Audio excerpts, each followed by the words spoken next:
Pope Francis has passed, a spiritual titan whose progressive vision shook the foundations of the Catholic Church. But as the world mourns, a surreal twist hijacks the spotlight. An AI-generated image of Donald Trump dressed as the Pope goes viral. What starts as digital absurdity explodes into a cultural crisis, blurring the lines between faith, fiction, and the face of modern leadership. This isn't just about the church's future. It's about the moral vacuum we're all staring into. Alex Witt discusses the post that Trump shared on Truth Social about him becoming the next pope.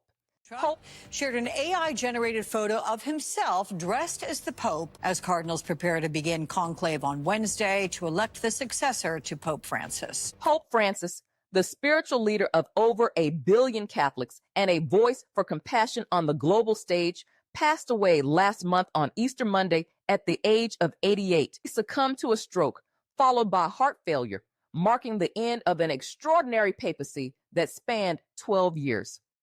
Approximately 1 month prior to his death, the Pope battled double pneumonia and was hospitalized on Valentine's Day at Gemelli Hospital in Rome.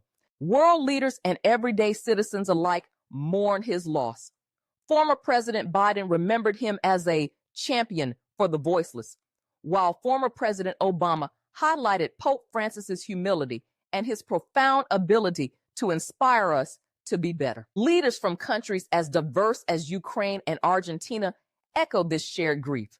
Honestly, folks, the scope of his impact was remarkable. But mourning isn't just about dignitaries. It's about people like Louise, a school nurse from Boston, who told me she felt personal hope from Pope Francis. She recounted how his warmth toward marginalized communities, immigrants, the poor, those often left out in the cold, reminded her of the church's true purpose, you know? And I think that's why this loss feels so intimate to so many. Now we must talk about the legacy Francis has left. He wasn't just a spiritual leader. He was, he is a cultural force. His efforts to address climate change and champion humane treatment of immigrants made waves, both progressive and controversial.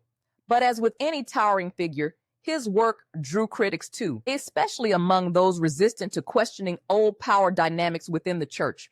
Still, to many, he was fearless in his pursuit of justice. And that's what we're left asking ourselves. What now? What happens to the progressive momentum he ignited? And how does mourning shape the path forward for the 1.3 billion Catholics he's left behind? These are questions we'll have to engage with as the conclave begins. So, folks, let's dive into this peculiar development. An AI-generated image of Donald Trump dressed as the Pope, a sitting U.S. president, sharing a digitally altered photo on Truth Social just days after Pope Francis's passing, wearing the mitre and cassock. It sparks this overwhelming sense of disbelief, does it not? The reactions, as you'd expect, are explosive. You've got some calling it a joke, a harmless use of AI in meme culture, while others see it as deeply offensive, a blow to millions mourning their Catholic leader. A Twitter user bluntly described it as, quote, disrespect on a monumental scale. And quite honestly, I can't help but agree. Timing really matters here, right?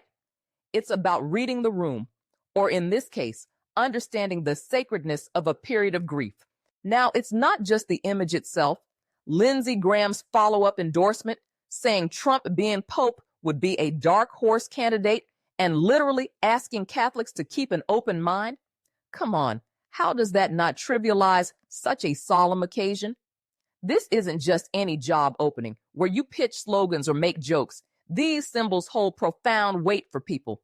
And honestly, turning solemnity into spectacle like this makes me wonder, what does leadership even signify anymore? Melissa on Truth Social raised an important point.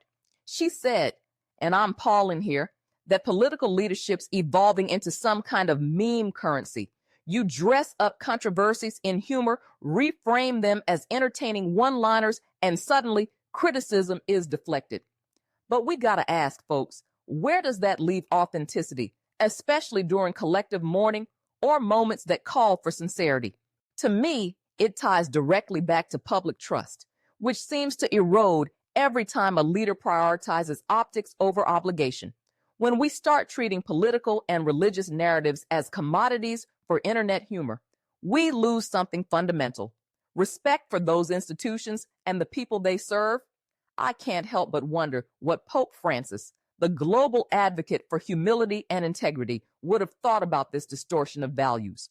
And the irony here, Trump's own public faith journey has always been, well, complicated. He's operated more like he's playing a reality TV role than embodying true moral responsibility. And still, this AI image brought out divisive tones, from supporters cheering his audacity to opponents calling it sacrilege. It's wild, isn't it? Let's shift focus to what accountability really means in leadership: political, spiritual, you name it. Michael Steele captured it right, saying that sincerity often gets overshadowed by ambition these days.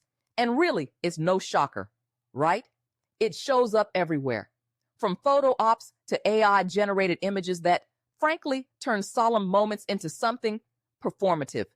I was talking to a patient recently, let's call him Greg, who brought up this Trump as Pope image during his visit. He described how leaders using faith, or the illusion of it, to score points felt like a betrayal to him. And honestly, I couldn't agree more. What kind of example does this set when faith, or grief even, is trivialized? It's not just tone deaf, it's flat out corrosive to trust. Greg's words made me think about the broader field of leadership. Take the upcoming papal conclave. This is about solemnity, spiritual judgment. Those cardinals are engaging in centuries-old tradition, not just casting votes like it's some reality show finale.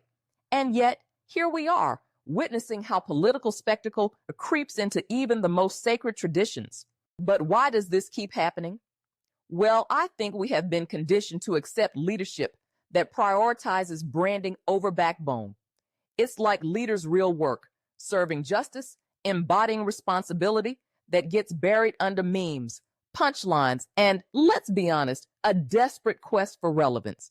What gets me is we don't always see the long-term damage, do we?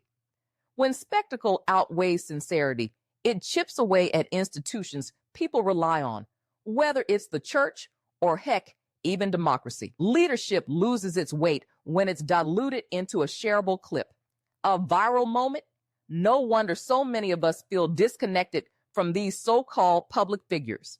And here's something to chew on. How do we as a society reconcile that? How do we demand more? Because to me, leadership demands respect for the things, faith, morality, that elevate us, not cheapen us. And that's where we'll leave it for today, everyone. Thank you.